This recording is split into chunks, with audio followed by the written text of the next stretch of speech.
All right, let's just get right into it. Picture this. You're in a relationship and things are good, like really good. You feel safe, you feel seen, you feel hopeful for maybe the first time in a long time. And then, bam, out of nowhere, you get this overwhelming urge to start a fight, to nitpick some tiny flaw, or maybe you just pull away completely. So, does that sound familiar? Have you ever been the one to just dismantle a great relationship right at the moment it starts to feel real and solid? If the answer is yes, you're not alone, not by a long shot. It's this confusing, really painful paradox that so many of us go through. But before we get into the why, I need you to hear something loud and clear. I want you to just take a second and let this sink in. You are not broken. You are surviving. What you're doing, it isn't some deep character flaw. It's actually a really powerful survival mechanism that you probably learned a long, long time ago. And today, we're going to unpack that mechanism so you can finally learn to let the good things stay. Okay, so let's tackle the big question first. Why on earth do we do this? Well, it really just boils down to one powerful emotion: fear. Self-sabotage is basically a preemptive strike. It's your brain's way of trying to control the inevitable pain by causing it yourself on your own terms. And here's the more, textbook definition of what we're talking about. It's this whole pattern of self-defeating behaviors that get in the way of your own happiness. It's almost like you're creating a self-fulfilling prophecy. You expect to get hurt, so you act in a way that pretty much guarantees it's going to happen. This image just says it all, doesn't it? If you grew up in an environment where love felt chaotic or unpredictable, your nervous system literally learned to associate love with anxiety. So when a relationship is calm and stable, your brain doesn't register that as safety. It registers it as weird. It's the quiet before the storm. And so you get this impulse to create a little chaos just to get back to what feels familiar, what feels like home. And digging a little deeper, these are the core fears that are usually pulling the strings. Psychologists will tell you it's almost always one of these three. The fear of getting hurt, again, the fear of real, true intimacy, of someone seeing all of you.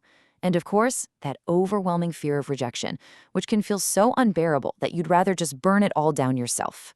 And just listen to this quote from a person in a study. It's haunting, right? I sabotage the relationship so it can just end naturally. It shows that subconscious strategy so clearly. You're not just running away. You're actually engineering the whole collapse so that you can feel like you're in control of the heartbreak you're so sure is coming. So that's the why. We run because we're afraid. But now let's talk about the how. How does this fear actually show up? Because it doesn't just stay in our heads. It manifests as these very specific and often totally unconscious patterns of behavior. And here's the absolute heart of it. If, deep down, you don't believe you're worthy of love, you will subconsciously test your partner to prove that belief is right. You'll start a fight, you'll be hypercritical, you'll pull away, all to see if they'll finally give up. And when they do, your brain goes, "See, I told you so. I knew you weren't lovable."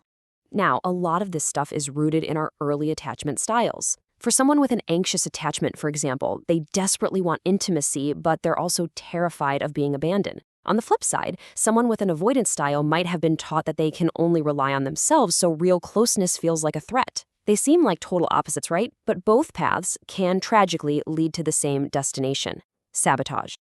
And here's what this can actually look like in day-to-day life. You might just constantly be waiting for the other shoe to drop. Or maybe you're always looking for tiny bits of proof that your partner is going to betray you, even when there's no reason to. It's a tragic irony, really. We often end up pushing away the very people who have the capacity to help us heal. And this quote it hits right at the core of the problem. The simple, profound inability to believe the statement about yourself, that's the engine that drives self-sabotage.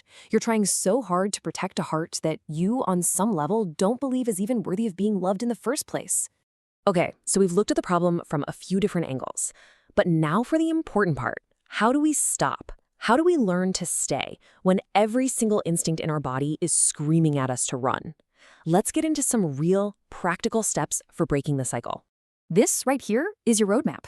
First, when you feel that urge bubbling up, just pause and name it.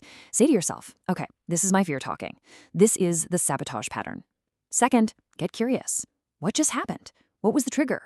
Was it a really nice compliment? A moment of real closeness? Third, and this is the hardest part, you have to just sit with that discomfort, tolerate it, Let your body learn that safety isn't a threat. And finally, if you can, try to communicate the fear itself, not the anger that it creates. And please remember this. This is not a quick fix. You are actively trying to unlearn years, maybe decades, of deeply wired survival patterns. You're gonna slip up, and that doesn't mean you failed, it just means you're human. Self-compassion is not optional here, it is absolutely essential. Ultimately, this whole journey, it's not even really about your partner. It's about you. This quote is so powerful because it's the absolute truth. The way we treat ourselves, the way we talk to ourselves, that becomes the blueprint for every single other relationship in our lives. So maybe we can end by completely reframing what it is we're even looking for. For so many of us, we think love is supposed to be dramatic highs and lows, that constant anxiety of wondering where you stand. But what if healthy love isn't like that at all? What if it's quiet? What if it's consistent?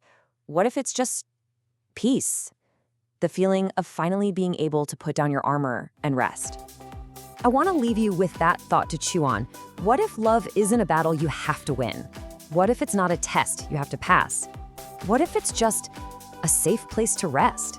You deserve to find out.